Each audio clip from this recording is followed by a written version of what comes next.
Welcome to Inside the Den, the podcast of the Avon Charter School in West Grove, Pennsylvania. Each episode, our CEO and head of school, Mrs. Bishop, sits down with the people who make our K-12 community thrive, sharing their voices, stories, and pride in the Wolfpack. So come on in and step into the den with us, the heart of our pack family. Welcome back inside the den. It's Kristen Bishop, your CEO of Avon Grove Charter School. I am so excited. I have not just one guest, but I have three tonight or today. And we're talking about things that are happening in October. October is a big month for awareness. Red Ribbon Week is how we highlight some of the days that we would like to celebrate. Unity Day is what we're calling it. And we're going to talk a lot about struggles that people face and also the hope and strength we find in working together. And I have a special guest, Ryan Taylor, here to start off with us. She is my Director of Student Services. She's amazing. We love her. Ryan Taylor. Dr. Taylor's in the house. Dr. Taylor. Come on, Dr. Taylor. I was actually going to ask you not to do the whole doctor thing. Come on. It's a very big deal. I'm very proud of you. Thank you. I'm very proud of you. And she does so many great things here at Avon Grove Charter School. So tell us about October, Unity Day, the events that you've been having. Yeah. Tell us all about it. So October, like you said, is a huge month. There's so much going on in October. It's Bullying Awareness Month. It's Hispanic Heritage Month. We have Safe Schools Week at the end of the month and Red Ribbon Week to celebrate drug awareness. And there's also a lot of holidays that fall in October as well. Yom Kippur, Diwali, Halloween, of course, at the end of the month. And it's also Learning Disability Awareness Month. It is Muscular Dystrophy Awareness Month. Yeah, so there's a lot going on in October. And so we were meeting as a counseling group at the end of last year and thinking about how can we kind of bring everything together in October to recognize all of the things going on and bring our community together. And so October 22nd is a really special day. It's Unity Day, and historically it's been wearing orange for bullying prevention. And we thought it would be an awesome opportunity to put our own spin on our own Unity Day at Avon Grove Charter and have an opportunity to tell all of the stories of the people within our community, whatever story that is, of resilience and awareness. And as students and staff, we tie-dyed on throughout October so that everyone is able to wear their tie-dye on Unity Day with the colors representing what is important to them and the awareness, and act as a conversation starter. So we are excited about that. I love the tie-dye activity. Did you see a ton of different varieties of what people were supporting?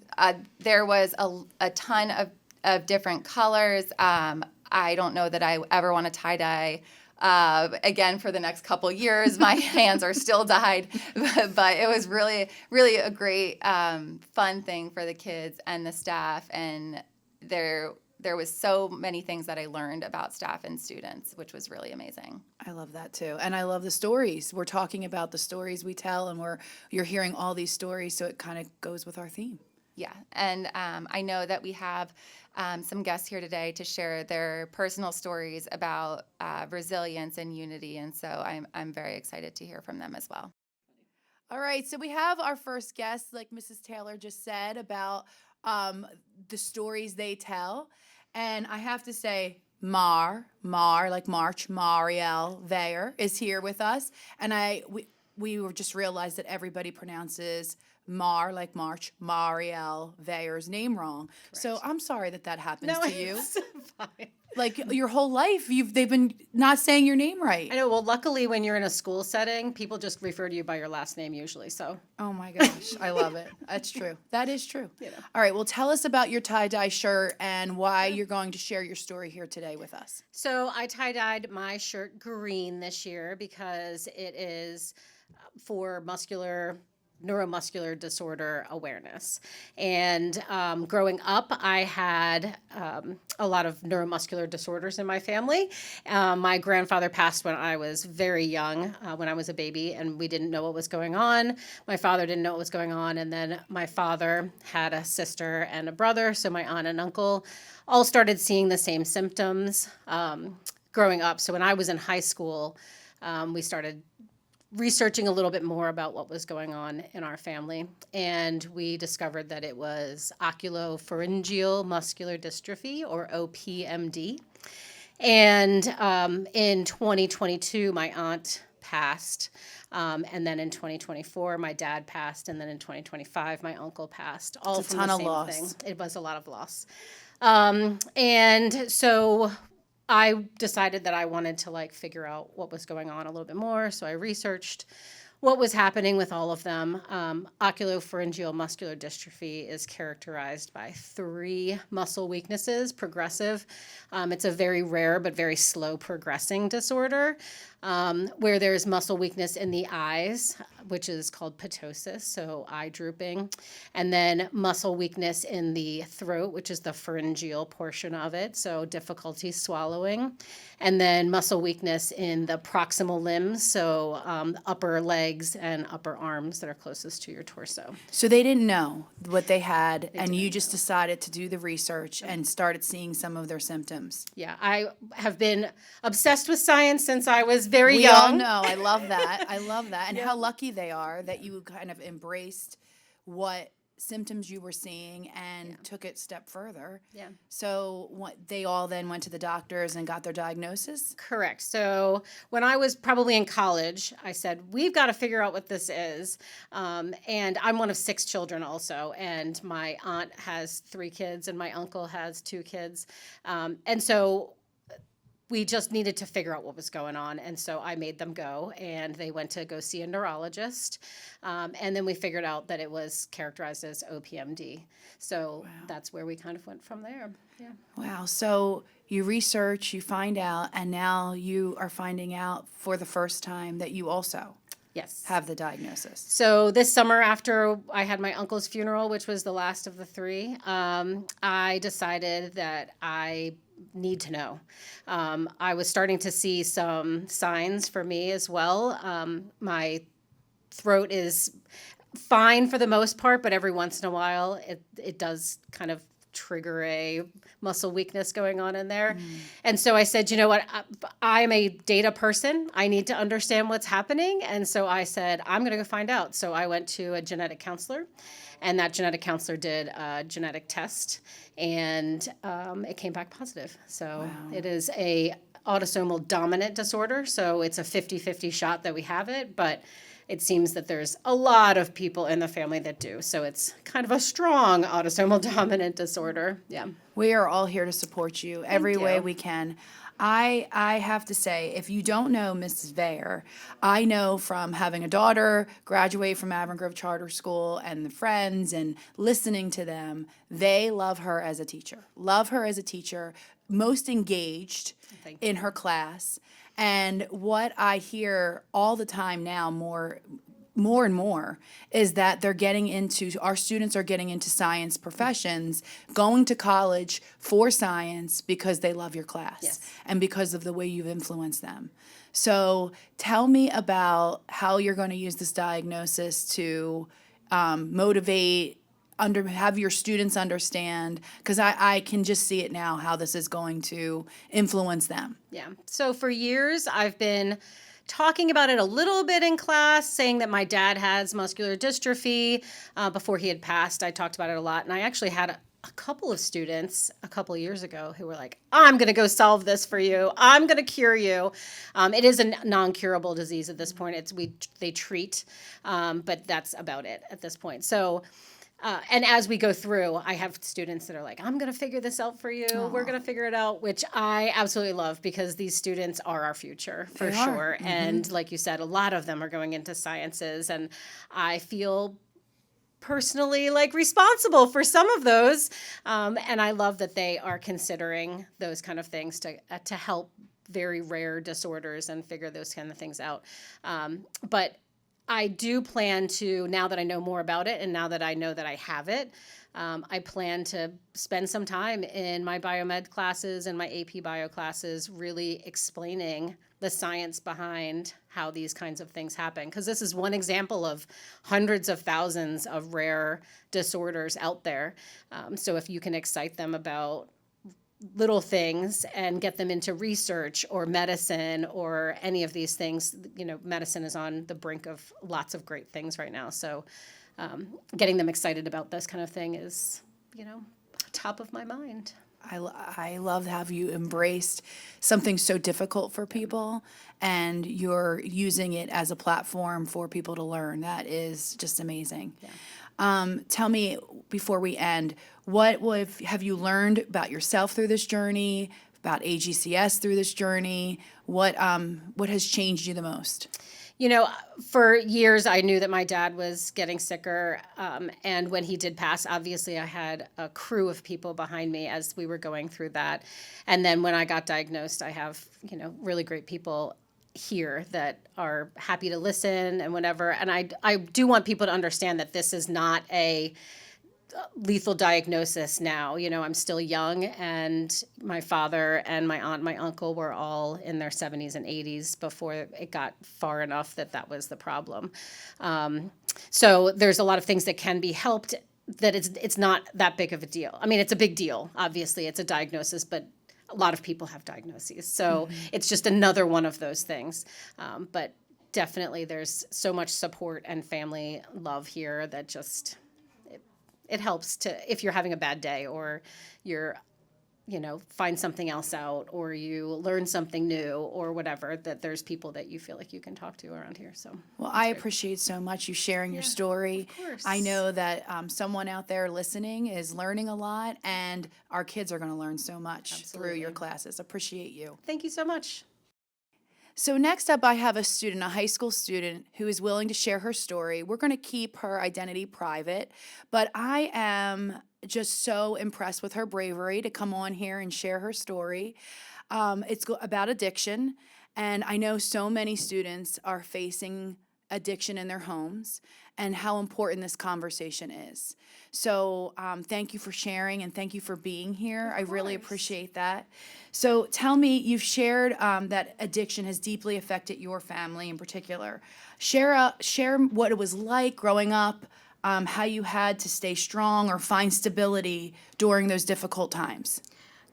So growing up, my mom and dad both struggled with addiction their entire lives, basically.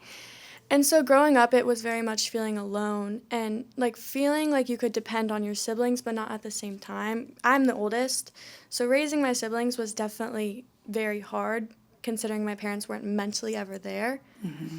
But going through those hard times definitely shaped me as a person, and I think that it was something good came out of that situation. Tell me, what was it?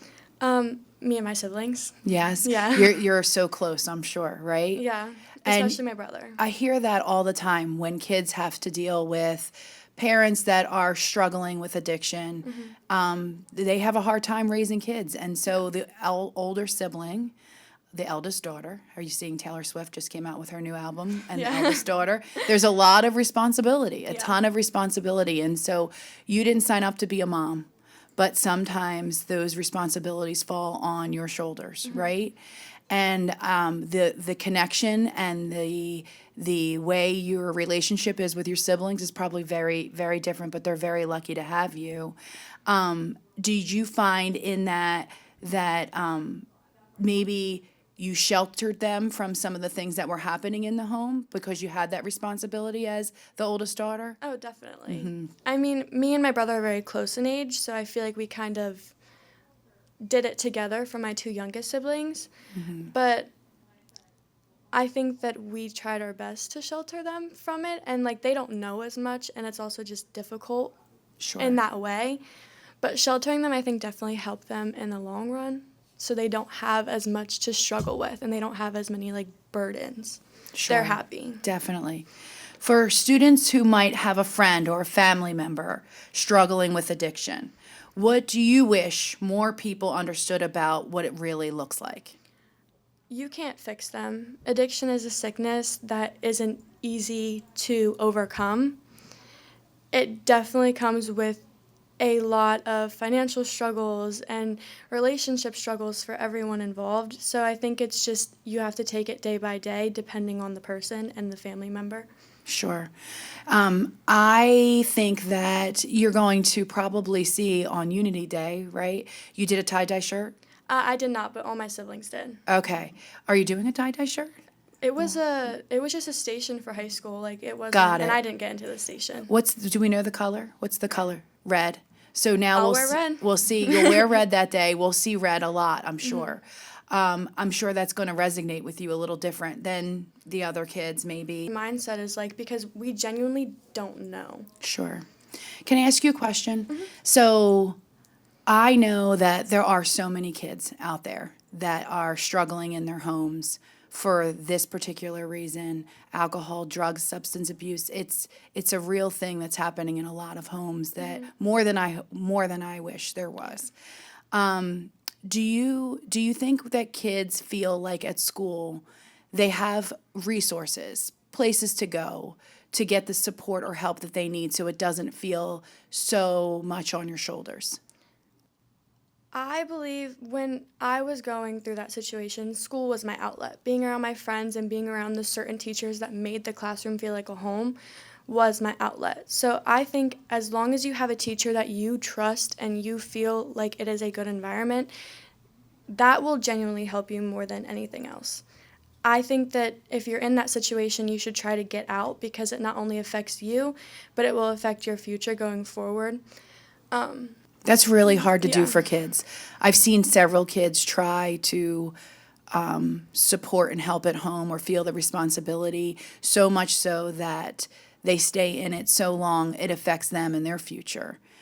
Do you have any advice on, I'm assuming you did. Did you who are you living with now? I live with my grandparents. Grandparents, strong grandparents. There's a lot of those out there too. Yes, there is. They're the most amazing people I've ever met.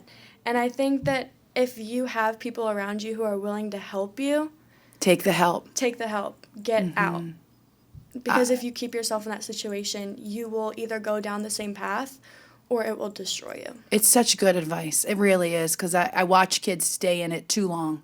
So I appreciate those words of wisdom, that you of are course. wise beyond your years. What's your plans for your future? I think I want to go into therapy, addiction therapy, stuff like that, just to help people that have gone through similar situations as my parents or similar situations like me. I don't want anyone to feel alone. I love that. I love that for you, and you're going to be great at it. I can you tell so just in this much. conversation. Thank you for sharing your story and Of being a part of course. this. I'm hoping if you're listening out there that you have helped even just one person by this conversation. You're doing great things in this world. Thank you so much. All right, so to finish up this podcast, wow, what a podcast to really hear those two stories and just a little bit of something in this big pool of issues and support that people need because of a variety of things that are happening. And so as far as drug and alcohol, Ryan, and listening to that student, what do you think here at Avon Grove Charter School we can do to be a better support or an advocate for kids that need that? Sure. I think that as that student explained, one of the biggest things that we look for is making sure that every student has an adult at school that they can count on and can rely on, that if anything is happening or they need support, that they feel comfortable going to that person, and as that student said, feel like they have a home away from home, to be able to find resources. Our counselors are also always available and can help with resources as well. There are so many things out there for support and for help. So I think making sure that we are really focusing on having each student feel that they can go to someone and they have at least one person here who they feel comfortable talking to is huge for us as a community. I love that message. So thanks for listening, everyone. I really appreciate you being here and listening to the podcast. We'll end on a unifying positive note. So awareness isn't about focusing on what's broken. It's about seeing the light in each other, learning from our stories, and standing together. That's what makes our AGCS family strong. So I am proud of our guests, and we hope that you have a great month, and we'll see you all again in November inside the den.